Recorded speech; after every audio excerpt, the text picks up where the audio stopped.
Hello, everybody. Scott Golden here with the AEW Dark review series for the 20th of April 2021, and a much shorter show than normal, just maybe over just something like a 90-minute amount, something like that, 90, 100 minutes, something like that. But anyhow, definitely more focus to this show, and it's shorter. Show kicks off with a vignette with Darby Allin promoting his TNT title defense against Jungle Boy uh, tomorrow. Allin kind of teasing a heel turn, but not really. It's there. Um, and of course, I get to say my obligatory. Many of the things on this show don't need to be here, and most of them don't need to be as long as they're given. Nothing exemplifies that more than the opening match. Joey Janela with Sonny Kiss defeating Will All-Day, 5.5 minutes. All-Day was fine, hits a tope suicide to the floor, misses a senton. Janela goes for Brainbuster, and All-Day reversed into a Brainbuster of his own. All-Day then hits a top rope Frankensteiner, but misses a moonsault press. Janela hits a Death Valley driver for the win, and I think he'd be better served as the AEW parking attendant. Anyway, SCU defeats Ryzen and John Skyler. The compulsory match of SCU that happens almost weekly. Match is, uh, kind of there. No reason it needs to go just under 7 minutes. Could have been done in 3. Commentary focuses on Starks, Tags, and Excalibur arguing about Team Taz drama. SCU wins with the best Meltzer ever on Ryzen. Don't know why Ryzen is here. Also, don't know why you have a match where the announcers completely ignore that the match even exists.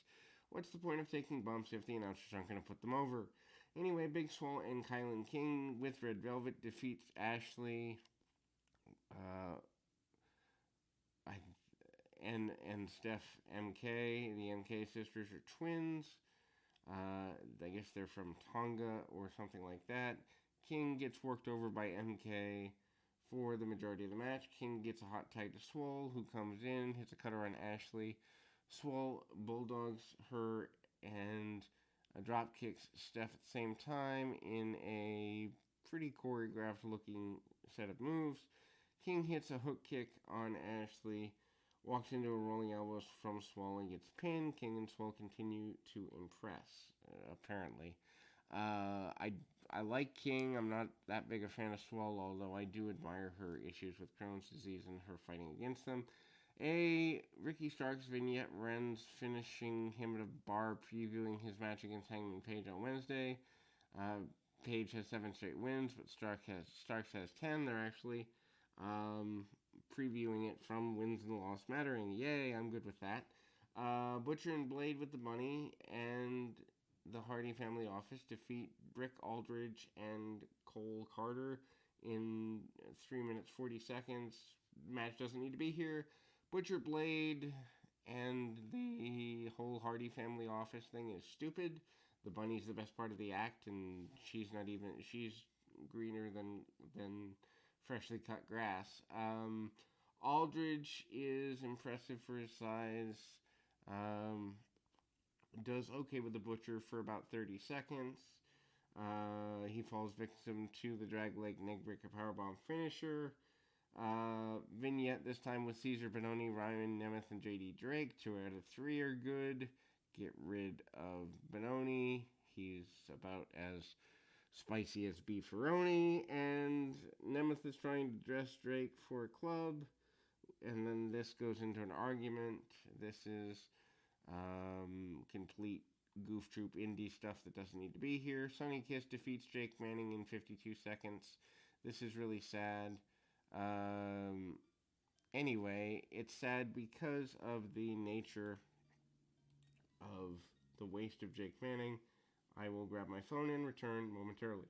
Jake Manning, who has been one of the biggest and most prolific beneficiaries to PWX and other new NEW and other independents being put under anyone in less than a minute is ridiculous.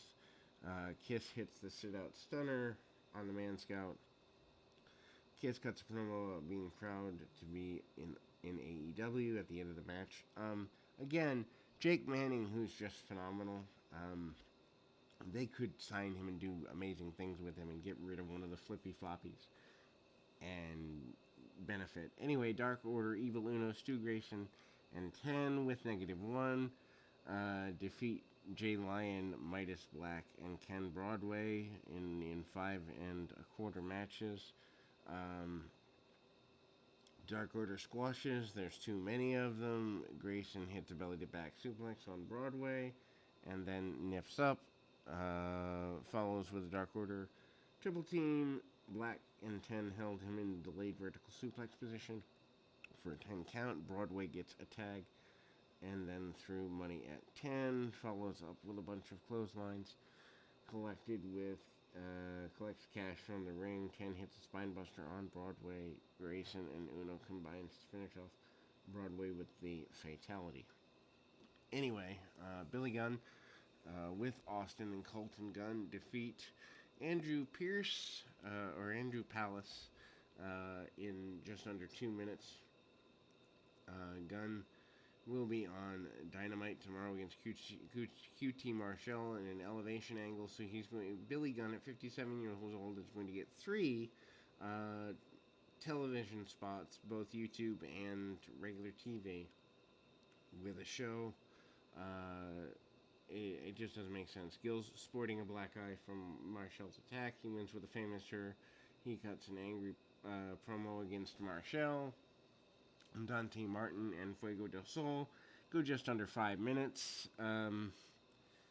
What a waste of, honestly, what a waste of time. Flippy floppy. He hits drop kicks and follows up with a Senny Rana. Del Sol comes back with a double foot stomp. Martin ties him up in the corner. Follows up with a coast-to-coast drop kick. Remember when that was a finish? I do.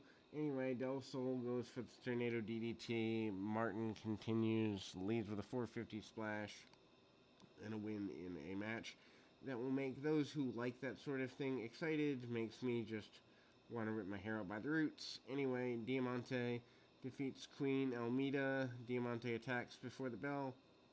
Hits 3 Amigo suplex on Almeida early for near fall. Almeida comes back with a super kick. First one of those that we've actually seen, so that's interesting. Counters with a Cazador into a stunner. Follows up with a shotgun drop kick into the corner and a release German suplex and a pair of short arm clotheslines. Diamante gets a submission with a single arm straight jacket and a body scissors. Varsity Blondes defeat Hayden Backlund and Kit Satchett in 4 3/4 minutes. Blondes are top 5 tag teams, which is awesome. Blondes are an actual good old school tag team in the new school world. Garrison hits one of the body, back body drops. It's cool to see that move return. Backlund runs in illegally, snares Garrison with the chicken wing, but Garrison shakes him off, sends him to the floor. Garrison hits a rolling elbow on Circuit and hits the power bomb for the win. Does Brian Pillman Jr. Anyway, Max Caster with Anthony Bowens defeats Alan Angels 5 at 8:18, and 5 is with 10, so we have 15. Anyhow, Caster raps, and it's great. Some people joke and say it's too hot for TNT. Angels goes for a moonsault off the middle, lands on Caster's knees, follows up with a back suplex for near fall. Angels then mounts a brief comeback. Caster takes him down with an ankle pick with a vicious boot. Backbreaker for Caster, gets a near fall, and Angels mounts a comeback, hitting Inzaguri and getting a near fall with a standing sliced bread, and another one, and Angels goes for a frog splash. Caster avoids it. Angels follows up with a springboard moonsault that gets a 2 count. Bowens tries to throw a boombox at Caster. Angels intercepts it. Caster gets a chain. Angels hits him with a kick. Angels goes for cover. Caster hits a chain and gets pinned. Would have been a good way to end the show right there, but instead we have two more squashes. Powerhouse Hobbs with hook defeats Baron Black, who's here weekly, and I don't know why. Black tries to jump Hobbs early. Does not go well for him. Spinebuster and Town Business from Hobbs gets the win, and then Pac with Penta. Andre Phoenix defeats Dean Alexander in under 41 seconds. Pac destroys Alexander with kicks, locks in the Brutalizer for a quick pin. Overall, not a bad show, and much more focused than the average Dark, but still needs more focus than it gets. Covered about 90 minutes in 11 here. We'll be back with more right after this.